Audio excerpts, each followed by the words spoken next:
1926 Subpart R Appendix A. Guidelines for establishing the components of a site-specific erection plan, non-mandatory guidelines for complying with 1927.752 Appendix A to Subpart R. Guidelines for establishing the components of a site-specific erection plan, non-mandatory guidelines for complying with Section 1926.752 A. General. This appendix serves as a guideline to assist employers who elect to develop a site-specific erection plan in accordance with Section 1926.752 with alternate means and methods to provide employee protection in accordance with Section 1926.752 Section 1926.753 C5, Section 1926.757 A4, and Section 1926.757 E4. B. Development of a site-specific erection plan. Pre-construction conferences and site inspections are held between the erector and the controlling contractor, and others such as the project engineer and fabricator before the start of steel erection. The purpose of such conferences is to develop and review the site-specific erection plan that will meet the requirements of this section. C. Components of a site-specific erection plan.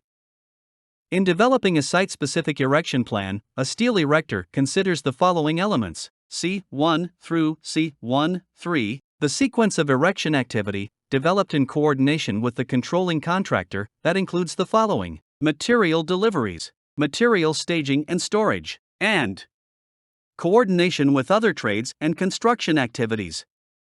C2, a description of the crane and derrick selection and placement procedures, including the following: C2I through C23, site preparation, path for overhead loads, and critical lifts, including rigging supplies and equipment.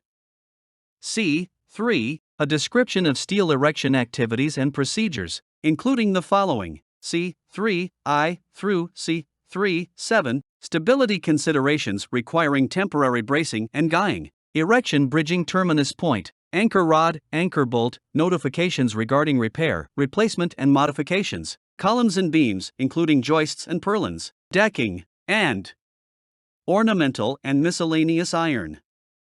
C4, a description of the fall protection procedures that will be used to comply with Section 1926.760.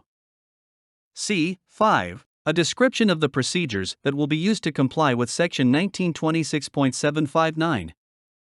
C6, a description of the special procedures required for hazardous non-routine tasks.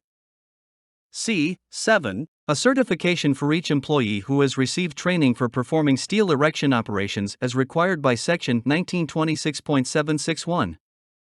C8, a list of the qualified and competent persons. C9, a description of the procedures that will be utilized in the event of rescue or emergency response. D. Other plan information.